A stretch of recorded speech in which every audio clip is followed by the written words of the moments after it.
Instagram use ചെയ്യുന്നതാണെങ്കിൽ ഈ 3 options of ആക്കിയില്ലെങ്കിൽ നിങ്ങൾ ഒളിച്ചും പാത്തും ചെയ്യുന്ന എല്ലാ ആക്ടിവിറ്റീസും ഇൻസ്റ്റാഗ്രാം പിടിച്ചു വെച്ചുകൊണ്ടേയിരിക്കും.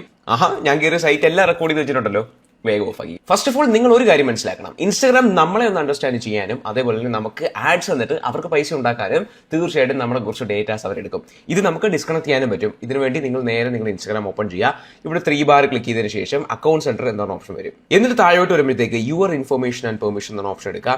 അവിടെ your activity of meta technologies എന്ന ഓപ്ഷൻ എടുത്തതിന് ശേഷം ഇവിടെ റീസെന്റ് ആക്ടിവിറ്റി എന്ന് കിടക്കുന്ന കാണാൻ പറ്റും. അത് ക്ലിക്ക് ചെയ്തിട്ട് നിങ്ങളുടെ പാസ്വേഡ് അടിച്ചു കൊടുത്തു കഴിഞ്ഞാൽ നിങ്ങൾ കയറിയ വെബ്സൈറ്റ് എല്ലാം അവിടെ വന്നേക്കുന്നത് കാണാൻ പറ്റും. എന്താണെന്ന് വെച്ച് കഴിഞ്ഞാൽ ബാക്ക് അടിച്ചതിന് ശേഷം ഇവിടെ ക്ലിയർ പ്രീവിയസ് ആക്ടിവിറ്റി എന്ന് പറഞ്ഞ ഓപ്ഷൻ കാണാൻ പറ്റും. അവിടെ നിങ്ങൾ ക്ലിയർ ചെയ്ത് കഴിഞ്ഞാൽ ഫുൾ ക്ലിയർ ചെയ്യാവുന്നതാണ്. അല്ലെങ്കിൽ ഓരോ സ്പെസിഫിക് ആക്ടിവിറ്റി മാത്രം നിങ്ങൾ കളഞ്ഞാൽ മതിയെങ്കിൽ അതിനുള്ള ഓപ്ഷൻ ഇവിടെ അവൈലബിൾ ആണ്. ഇനി ഭാവിയിൽ നിന്ന് റെക്കോർഡ് ചെയ്ത് വെക്കാതിരിക്കാൻ വേണ്ടി മാനേജ് ഫ്യൂച്ചർ ആക്ടിവിറ്റി ക്ലിക്ക് ചെയ്തതിനു ശേഷം ഡിസ്കണക്ട് ഫ്യൂച്ചർ ആക്ടിവിറ്റി കൊടുക്കുക. ഈ 3 ഓപ്ഷൻസ് എനേബിൾ ചെയ്ത് കഴിഞ്ഞാൽ നിങ്ങളുടെ ഡേറ്റ ഏകദേശം സേഫ് ആണ്. ആൻഡ് വീഡിയോ അടിപൊളിയല്ലേ? ഫോളോ ചെയ്താൽ ഇനിയും കിട്ടും അടിപൊളി കണ്ടന്റ്സ്.